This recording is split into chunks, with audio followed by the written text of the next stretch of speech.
Gold, trusted gold buyers. మీరు తాకట్టు పెట్టిన బంగారాన్ని విడిపించి ఈ రోజు ఉన్న మార్కెట్ ధరకు కొనబడను.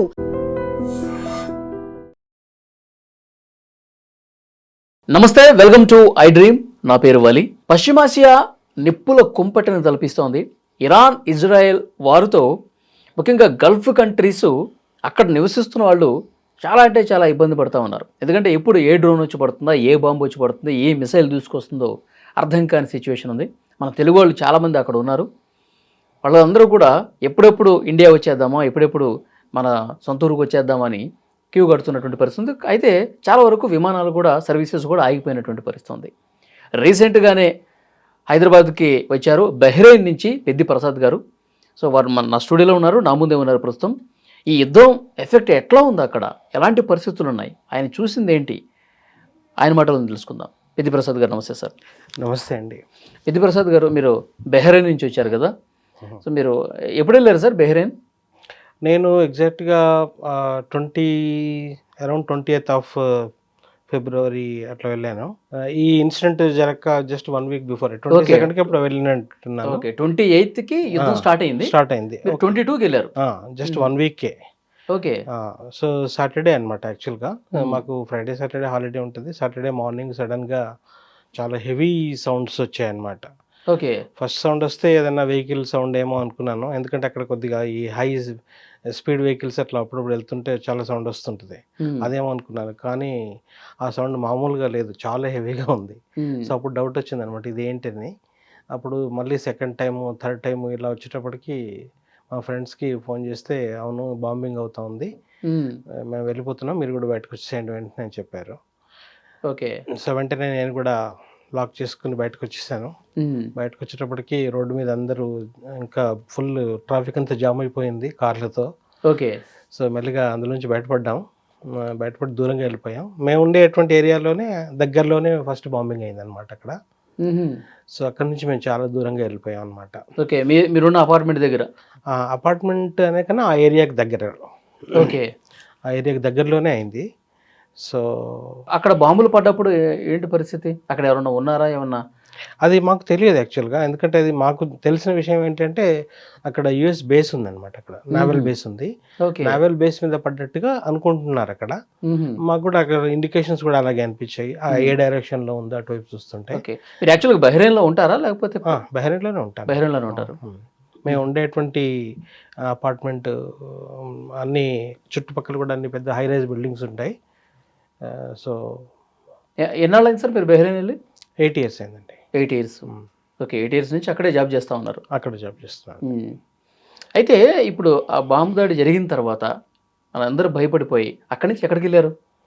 ఇంకా దూరంగా వెళ్ళిపోయాం కార్లో, అంటే బీచ్ సైడ్ అట్లా వెళ్ళిపోయాం అనమాట.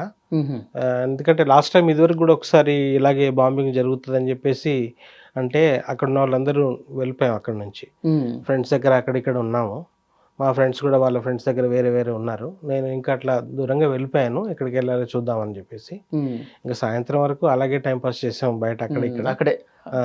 నా కార్ ఉంది కాబట్టి ఇంకా నేను కార్లోనే కూర్చొని అట్లా దూరంగా ఓపెన్ ప్లేస్ లోకి కొంచెం సరదాగా వెళ్ళిపోయాం. ఇంకా సాయంత్రం అయ్యేటప్పటికి ఎక్కడో ఒక చోట వెళ్ళాలి కదా మరి అని చెప్పేసి అనుకుని నేను ఇంటికి పోలేదు, ఎందుకంటే ఆ ఏరియాలోనే కదా దగ్గరలోనే బాంబింగ్ జరిగింది కాబట్టి.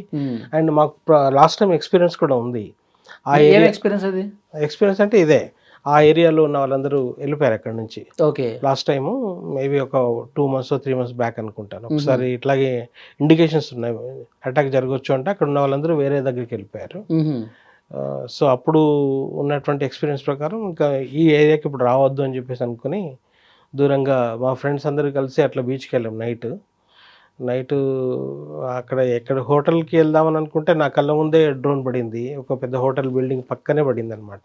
ఇప్పుడు నైట్ కూడా నేను అట్లా చూస్తున్నాను ఏదైనా హోటల్లో ఉందామా అని చెప్పేసి.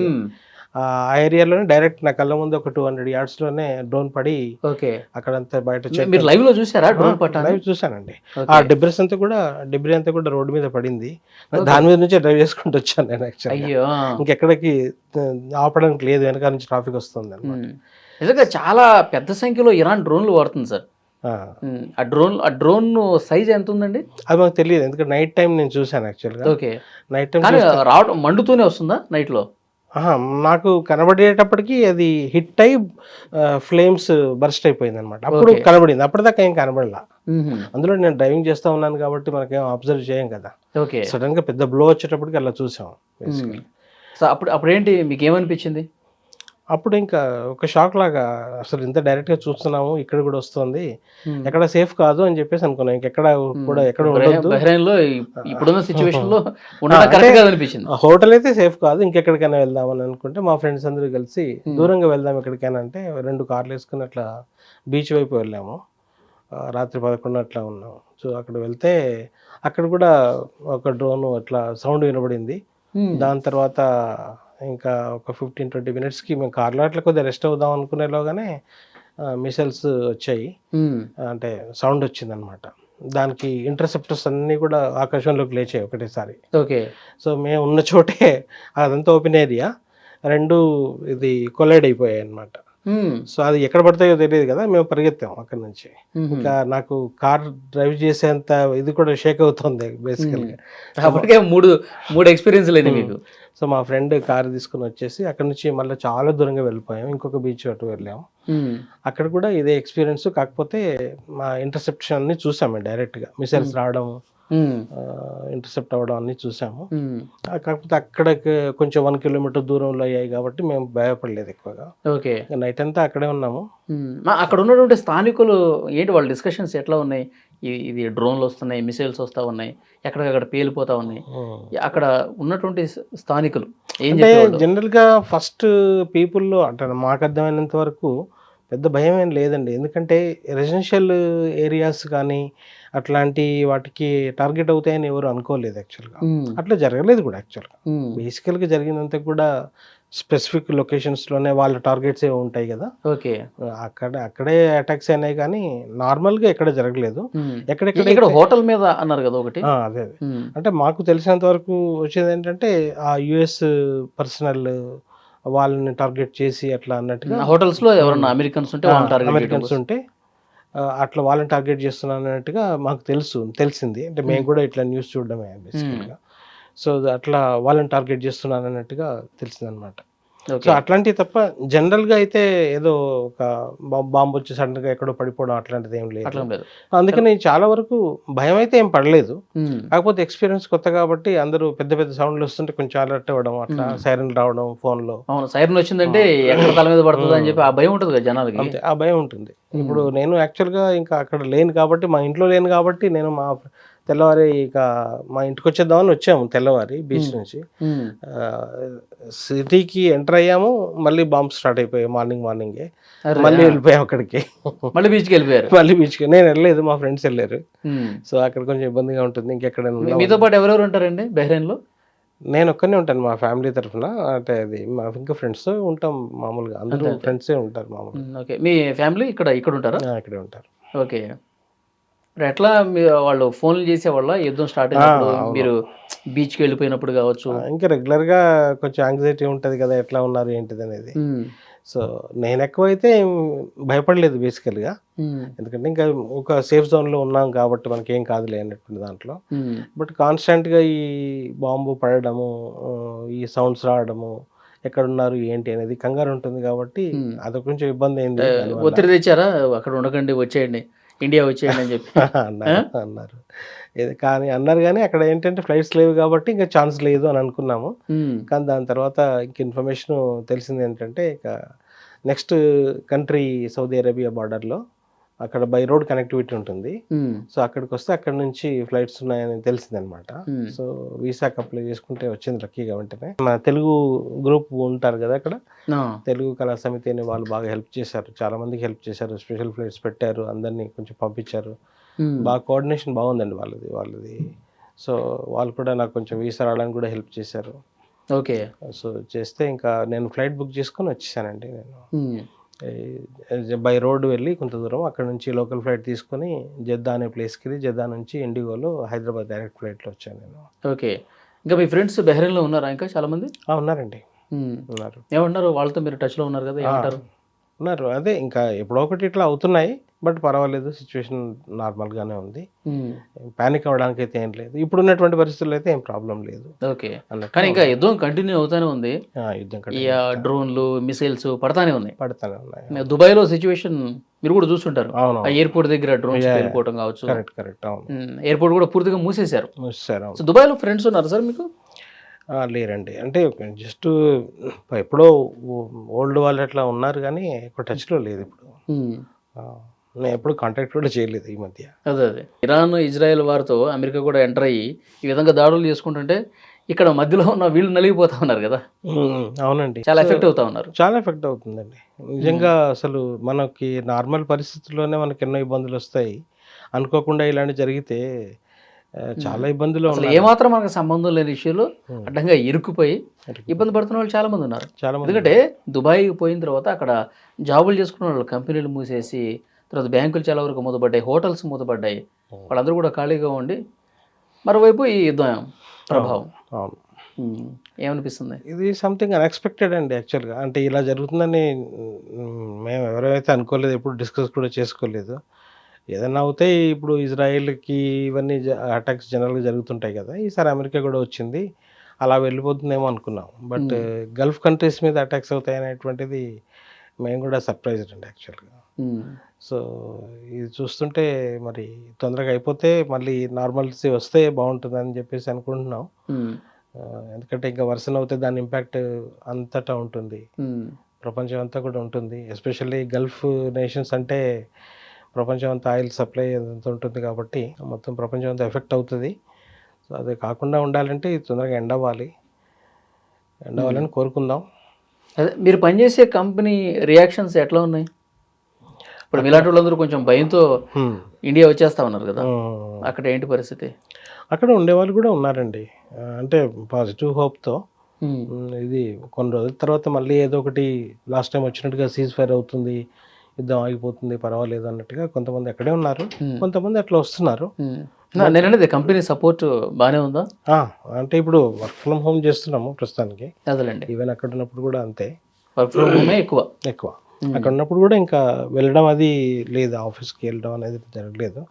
ఏదో కొంతమంది ఇంపార్టెంట్ ఉన్నప్పుడు ఎవరికి కావాలంటే వాళ్ళు వెళ్ళి వస్తూ ఉంటారు. ఎందుకంటే అది ప్రతిరోజు సిచ్యువేషను రేపు వెళ్దాము పర్వాలేదు బాగానే ఉంటుంది అనుకునేలాగానే మళ్ళీ ఎక్కడో బాంబు పడుతుంది, అది మళ్ళీ ఇబ్బంది అవుతుంది అనమాట. సో అట్లా కంటిన్యూగా ఇప్పటిదాకా అట్లాగే ఇప్పుడు 2 వీక్స్ పైన అయిపోయింది. అవును, ఇప్పుడు కూడా అలాగే ఉంది సిచ్యువేషను. ఎక్కడో అక్కడ ఇంకా సెటిల్ అయిపోయి ఉన్నారు వేరే వేరే లొకేషన్స్లో, కొంతమంది కలిసి ఎట్లా ఉంటున్నారు. సో ఎక్కడున్నా సరే ఈ అమెరికాకి సంబంధించిన కార్యాలయాలు కానీ బేస్ క్యాంపులు కానీ ఇవి లేని చోటకి ఉండాలి. అంతే.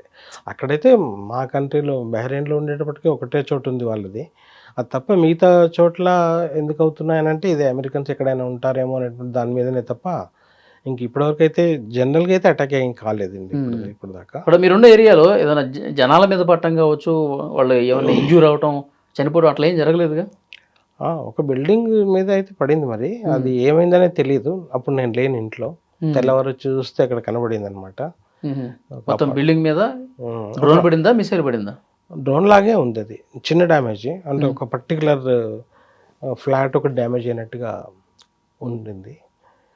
సో టార్గెటెడ్ లాగా ఉందన్నమాట అంతే. ఓకే. సో ఇంకా ఏంటి సార్ అక్కడ సిచ్యువేషన్స్ బహ్రెయిన్లో? బహ్రెయిన్ సిచ్యువేషన్స్ ఏంటంటే ఇంకా అది చిన్న కంట్రీ, స్మాల్, కొంచెం భయం ఎక్కువ ఉంటుంది. ఇప్పుడు వేరే కంట్రీ అంటే సౌదీ అరేబియా అట్లాంటిది అంటే కొంచెం మీకు పెద్ద కంట్రీ, ఎక్కడికైనా వెళ్ళొచ్చు అన్నట్టుగా ఉంటుంది. ఇది చిన్న కంట్రీ కాబట్టి కొంచెం భయం అది ఉంటుంది.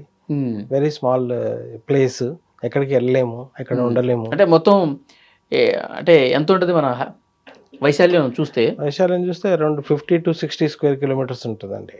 చిన్న ప్లేస్, మన హైదరాబాద్ కంపేర్ చేసుకుంటే కూడా చిన్న ప్లేస్. ఓకే. అందులో కొంత ఏరియానే మెయిన్ ఫోకస్ ఉన్నటువంటి కాన్సన్ట్రేటెడ్ ఉంటుంది, రిమైనింగ్ అంతా కూడా రెసిడెన్షియల్ ఏరియాస్ ఉంటాయి. సో ఈ చాలా వరకు డ్రోన్స్ వచ్చి ఇంటర్సెప్ట్ అవ్వడం వల్ల కొన్ని వాటి యొక్క డెబ్రీ అంతా కూడా పడి ఇల్లు కూడా డ్యామేజ్ అవ్వడము అట్లాంటివి కూడా మా ఫ్రెండ్స్ ద్వారా విన్నాను నేను. సో వాళ్ళకి గవర్నమెంట్ వచ్చేసి వాటికి రిపేర్లు చేయించడం అలాంటివన్నీ కోఆర్డినేషన్ చేస్తున్నారు. సో గవర్నమెంట్ కూడా ఓకే అలర్ట్గా ఉండి మెసేజ్ అనేది పంపిస్తుంటారు. మన ఇండియన్ ఎంబసీ కూడా వాళ్ళు కోఆర్డినేట్ చేసి ఓకే. బాగానే ఉంది. కొంతమంది ఒక 4-5 సో ఫ్లైట్స్ అక్కడ గవర్నమెంట్ అధికారులు అంతా సపోర్ట్ అంతా బాగానే ఉంది. సపోర్ట్ అంతా బాగుందండి. ఉమ్. వాళ్ళు కూడా బాగానే ఇంటర్సెప్టర్స్ అన్ని పెట్టి బాగానే కంట్రోల్ చేస్తున్నారు. ఉమ్. కాకపోతే ఇంకా 100% అక్యురసీ ఉండదు కదా, కొన్ని వచ్చి పడుతుంటాయి. ఓకే. ఇప్పుడు అక్కడ ఉన్న వాళ్ళు మీకు ఇన్ఫర్మేషన్ ఇస్తా ఉన్నారా ఏ రోజు ఏం జరుగుతుంది ఏంటని? అంటే అడిగితే చెప్తారు అనమాట, ఇక్కడ ఇలా అయిందని. కానీ కొంతమందికి ఏంటంటే ఇలా సౌండ్స్ ఎక్కడో పడతాయి. నేనున్నప్పుడు జరిగింది, ఎక్కడో 1 కిలోమీటర్లోనే సౌండ్, పెద్ద సౌండ్ వినబడుతుంది. తెల్లవారితే తెలుస్తుంది ఫ్రెండ్స్తో మాట్లాడుకుంటే ఎక్కడ పడింది ఏమిటి అనేది, పలానా చోట ఇట్లా జరిగింది అనేది ఒక. సో ఇట్లా తెలుస్తుంటాయి. నేను కూడా పెద్దగా ఏం అడగట్లేదు, ఏదైనా మేజర్ ఉంటే చెప్తారులే, వాళ్ళే చెప్తారు అన్నట్టుగా. అంతే.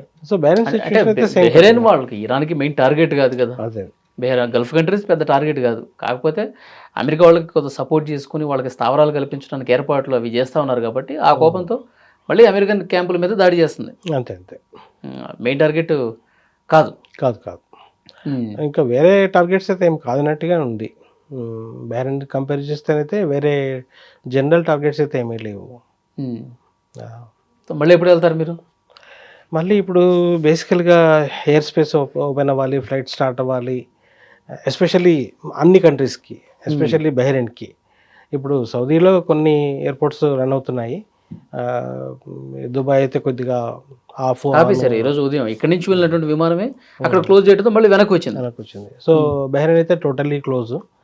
సో నేను ఇంకా మళ్ళీ అది ఓపెన్ అయిన తర్వాత ఫ్లైట్స్ అన్నీ నార్మల్గా వెళ్ళినప్పుడు కొంచెం ఫ్రీ మూమెంట్ ఉన్నప్పుడు అప్పుడు వెళ్తాను. అప్పటిదాకా కొంచెం డౌట్ఫుల్గా ఉంటుంది కదా. కానీ ఎప్పుడు క్లోజ్ అయిద్దో తెలియట్లేదు సార్. ఈ యుద్ధం అనేది ఆగుతుందా లేదా ఏం అర్థం కావట్లేదు. ఎందుకంటే చర్చలు జరగట్లేదు కదా ఎక్కడ. వాళ్ళు ఒక మాట అంటే ఇరాన్ వాళ్ళు 2 మాటలు అంటున్నారు. మాటల దాడి జరుగుతుంది, డ్రోన్స్ మిసైల్స్తో దాడి చేసుకుంటూ ఉన్నారు. అంతకంతకు పెరుగుతూనే ఉంది కానీ తగ్గట్లా.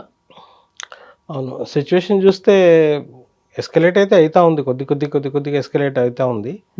సో ఎవరైనా ఒకరు హెల్ప్లెస్ సిచ్యువేషన్ కన్నా వస్తే క్లోజ్ అవ్వాలి, లేకపోతే ఇంకెవరైనా థర్డ్. మీకేమనిపిస్తుంది క్లోజ్ కావటానికి ఏంటి అక్కడ ఉన్న అవకాశాలు ఏంటి? ఏమీ లేదండి, వాళ్ళ యొక్క టార్గెట్స్ మీట్ అయ్యేదాకా ఎవరు కొంచెం తగ్గేటట్టుగా లేరు.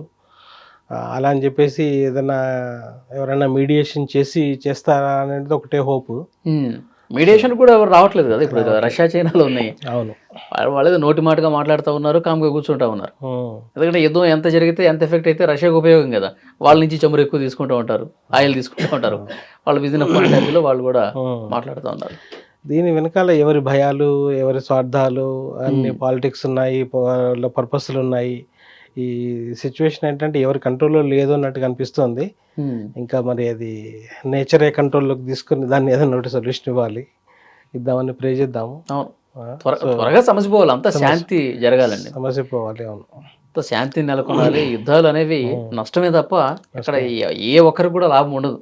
ఇప్పుడు అమెరికా ఎంటర్ అయింది, దాడి చేసింది, వాళ్ళు కూడా 1,00,000 కోట్లకు పైగా నష్టపోయారు. ఎందుకంటే వీళ్ళు చిన్న డ్రోన్లు వేస్తే వాళ్ళు పెద్ద మిసైల్స్ వాడి కోట్ల రూపాయలు ఖర్చు చేసి మొత్తం చేస్తూ ఉన్నారు. సో దీనివల్ల వాళ్ళకి ఆర్థిక నష్టమే, వీళ్ళకి ఆర్థిక నష్టమే. ఇక్కడ ఇరాన్ రాజధాని టెహరాన్ అయితే పూర్తిగా కొట్టేశారు కదా, ఏం మిగలేదు. అయినా కానీ దెబ్బతిన్న పులిలాగా మేము ప్రతీకారం తీసుకుంటాం, ప్రగతి తీసుకుంటాం అని చెప్పి ఇరాన్ కూడా చెప్తా ఉంది.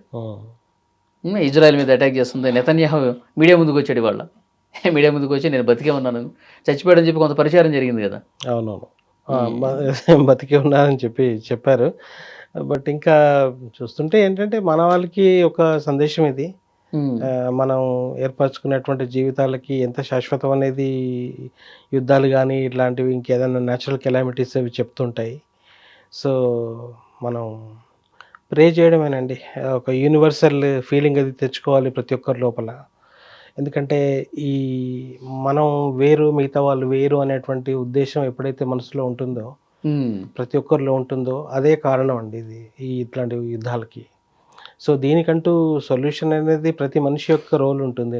నా పర్సనల్గా అర్థం చేసుకున్నంత వరకు అయితే ప్రతి మనిషి కాంట్రిబ్యూట్ చేయొచ్చు దీన్ని ఆపడానికి. ఎట్లా అంటే ఆ యూనివర్సల్ బ్రదర్హుడ్ కానీ, యూనివర్సల్ వన్నెస్ కానీ అలాంటి ఫీలింగ్స్ మనం డెవలప్ చేసుకోవాలి మన లోపల, ప్రతి ఒక్కరి లోపల. మనం చెప్పినా చెప్పకపోయినా, మాట్లాడినా మాట్లాడకపోయినా, సగటు ఒక ఇండివిజువల్ మానవుడి లోపల ఉండేటువంటి ఫీలింగ్స్ టుగెదర్, అన్ని సొసైటీ ఫీలింగ్స్, ఒక కమ్యూనిటీ ఫీలింగ్స్, కంట్రీ ఫీలింగ్స్, ఇవన్నీ యొక్క ఫలితమే ఈ వార్స్ అండి. లేకపోతే మనం ఎందుకు సఫర్ అవుతాము? ఎవరో చేసిన దానికి ఇంకొకరు ఎందుకు సఫర్ అవుతారు? సో కాబట్టి ప్రతి ఒక్కరిది రోల్ ఉంటుంది ఇందులో. సో మానవ జాతి మారాల్సిన టైం అయితే వచ్చిందని నేను అనుకుంటున్నాను. సో కారణాలు ఏమన్నా అవ్వచ్చు, ఈ కంట్రీ దాని మీద దాల్చిన దీని కారణము అట్లా ఏదో అనుకున్నా కూడా ఓవరాల్గా ఏంటంటే మానవుడు వీళ్ళు ఒకళ్ళ మీద ఒకళ్ళు పై చేయి సాధించటం, ఆధిపత్యం కోసం జరుగుతున్నటువంటి యుద్ధాలు ఇవన్నీ అది మనిషిలోనే ఉందండి. యాక్చువల్గా అది మనిషిలో నుంచి వ్యక్తమై అవుతూ ఉంటుంది, మనం ప్రతిరోజు చూస్తూ ఉంటాము. కానీ మనిషిలో వ్యక్తమైనప్పుడు దాని ప్రభావము అంతవరకే ఉంటుంది కాబట్టి తెలియదు. ఇదే భావన నేను అటువంటి భావన దేశాల మధ్య ఉన్నప్పుడు అందరూ ఎఫెక్ట్ అవుతారు. సో ఒక దేశాధినేతలో వచ్చినటువంటి భావనే ఒక మామూలు మనిషి లోపల వచ్చినటువంటి భావన రెండు సేమే. ఇక్కడ ఎఫెక్ట్ తక్కువ, అక్కడ ఎఫెక్ట్ ఎక్కువ, అంతే. సో కారణం అయితే ఒకటేనండి. మనం ఈ కారణాలు ఎన్ని ఉన్నా కూడా నాకు పర్సనల్గా ఫీలింగ్ ఏంటంటే ప్రతి ఒక్కరూ క్వశ్చన్ వేసుకోవాలి, తన హృదయంలో ఏముంది, ఎలాంటి భావనలు ఉన్నాయి. మనం నిజంగా ఆ వ్యతిరేకత, వేరే వాళ్ళు మా వాళ్ళు అనేటువంటి వ్యతిరేక భావాలు ఎప్పుడైతే మనుషుల లోపల ఉంటాయో, ఇండివిజువల్గా నా లోపల ఉంటుంది కదా, పర్వాలేదు, దానికి ఏముందిలే, నేను ఎవరితో మాట్లాడట్లేదు కదా అనుకుంటాం. కానీ అలా కాదండి. మనసులో ఉన్నటువంటి భావనలే మన జీవితంలో ఏదో ఒక రోజు రియాలిటీగా వస్తాయి. అది వార్స్ కావచ్చు, సునామీలు కావచ్చు, ఏదైనా కావచ్చు. కానీ మనుషుల లోపల తనకు తాను అర్థం చేసుకోవడం కానీ, ఒక ప్రేమించే తత్వం లోపించడం కానీ, ఇలాంటి కారణాల వల్లే ఇట్లాంటి. బెహ్రెయిన్లో లోకల్ పీపుల్ ఎట్లా ఉంటారండి? ఇప్పుడు ఇండియా నుంచి వచ్చిన వాళ్ళు చాలా ఫ్రెండ్లీగా ఉంటారండి. బయట నుంచి వచ్చిన వాళ్ళ మీద చాలా ఫ్రెండ్లీగా ఉంటారు. చాలా ఫ్రెండ్లీ కంట్రీనా. నేను వెళ్ళి 8 years అయింది. బట్ చక్కగా అసలు ఎలాంటి ఇబ్బంది ఉండదు. మన ఊర్లో, మన కంట్రీలో ఉన్నంత ఫ్రీడమ్, ఎంత హ్యాపీగా ఉంటాం అక్కడ కూడా. చాలా బాగుంటుంది. ఓకే, ఎవరు ఎక్కువ ఉంటారండి అక్కడ? ఇప్పుడు హైదరాబాద్ వాళ్ళు ఎక్కువ ఉంటారా, అంటే తెలుగు పీపుల్ ఎక్కువ ఉంటారా, లేకపోతే బయట వాళ్ళు ఎక్కువ ఉంటారా? తెలుగు పీపుల్ కన్నా ఇంకా మిగతా స్టేట్స్ ఎక్కువ ఉంటారు. కేరళ నుంచి ఎక్కువ ఉంటారు. నెక్స్ట్ కేరళ తర్వాత చూస్తే మనదే ఉంటుంది, తెలుగుదే ఉంటుంది ఎక్కువ. కర్ణాటక వాళ్ళు ఉంటారు, ఇంకా అన్ని స్టేట్స్ నుంచి ఉంటారు. ఓకే, జాబ్స్ ఎక్కువ ఏముంటాయండి బహ్రెయిన్లో? ఏమేం చేస్తుంటారు? జనరల్గా కన్స్ట్రక్షన్ ఫీల్డ్లో ఉంటాయి jobs. Okay, next banking, construction, ఇవి రెండు మెయిన్ అండి అక్కడ. బట్ ఇంకా బ్యాంకింగ్ వచ్చేటప్పటికి మన వాళ్ళకి అవకాశాలు తక్కువే. ఇంకా కన్స్ట్రక్షన్. మీరు ఎందులో ఉన్నారు? నేను ఎలక్ట్రిసిటీ సప్లై అండి, గవర్నమెంట్ మినిస్ట్రీ డిపార్ట్మెంట్. అంటే మనకి ఇక్కడ ఎలక్ట్రిసిటీ బోర్డు ఎలాగైతే ఉంటుంది అట్లా ఎలక్ట్రిసిటీ పవర్ సప్లై దాంట్లోనే ఉంటుంది. అక్కడ మొత్తం గవర్నమెంట్ దగ్గరే ఉంటుంది. ఇక్కడ మన దగ్గర కూడా అంతే కదా, ఎలక్ట్రిసిటీ బోర్డ్స్ ఉంటాయి కాబట్టి అక్కడ గవర్నమెంట్ ఉంటుంది. చిన్న కంట్రీ కాబట్టి ఒక ఎంటిటీ ద్వారా మొత్తం ఆర్గనైజ్ అవుతుంది అనమాట. వాళ్ళు కూడా ఇంకా అక్కడే ఉన్నారు. నేను మాట్లాడుతున్నాను, వాళ్ళు అక్కడే ఉన్నారు. ఆఫీస్కి వెళ్తుంటారు, వస్తుంటారు, పర్వాలేదు. ఇప్పుడు మీరు వచ్చేసిన తర్వాత ఏమైనా పెద్ద దాడి ఏమైనా జరిగింది అక్కడ? అదే మీరు వచ్చిన తర్వాత న్యూస్లో ఉన్నప్పుడు అయితే 3 చోట్ల జరిగిందని చెప్పారు కదా. అదే న్యూస్లో చూడడాన్ని బట్టి ఒక ఆయిల్ ట్యాంకర్ టార్గెట్గా చేశారు. అది కానీ నిన్న ఏదో న్యూస్లో చూస్తే అది ఏమి అవ్వలేదు. మళ్ళీ ఆర్పేశారు, వాటర్ అది పెట్టి ఆర్పేశారు. పర్లేదు, బాగానే ఉంది, ఏం ప్రాబ్లం అయితే అవ్వలేదు. త్వరగా యుద్ధం ముగిసిపోవాలి, శాంతి చర్చలు జరగాలి, మళ్ళీ విమాన సర్వీసులన్నీ నడవాలి, మళ్ళీ బహ్రెయిన్ వెళ్ళి ఇంతకుముందు ఎట్లయితే సాఫీగా లైఫ్ లీడ్ చేశారో అది త్వరగా జరగాలని చెప్పి కోరుకుందాం. Thank you. And for more videos, please subscribe to iDream. Please subscribe to iDream. Please subscribe iDream. And please subscribe to iDream. For more videos, subscribe to iDream. please like, share and subscribe to the channel. Congratulations, iDream. Subscribe to iDream. Subscribe to iDream. So subscribe to iDream Media. iDream ki iDream team andarki huge congratulations. Please subscribe iDream Media. Please subscribe to iDream. Subscribe iDream. Please subscribe to iDream. iDream అంటే నా కళల channel subscribe చేసుకున్న నోరు తిరుగుతలేదు, మీరైతే గంట గుర్తు కొట్టండి. For more such videos, please subscribe to iDream. Subscribe to iDream. Please subscribe to iDream. Please subscribe iDream Media. Please do subscribe to iDream. Please subscribe to iDream Media. For best entertainment and information, please subscribe iDream. And don't forget to subscribe to iDream.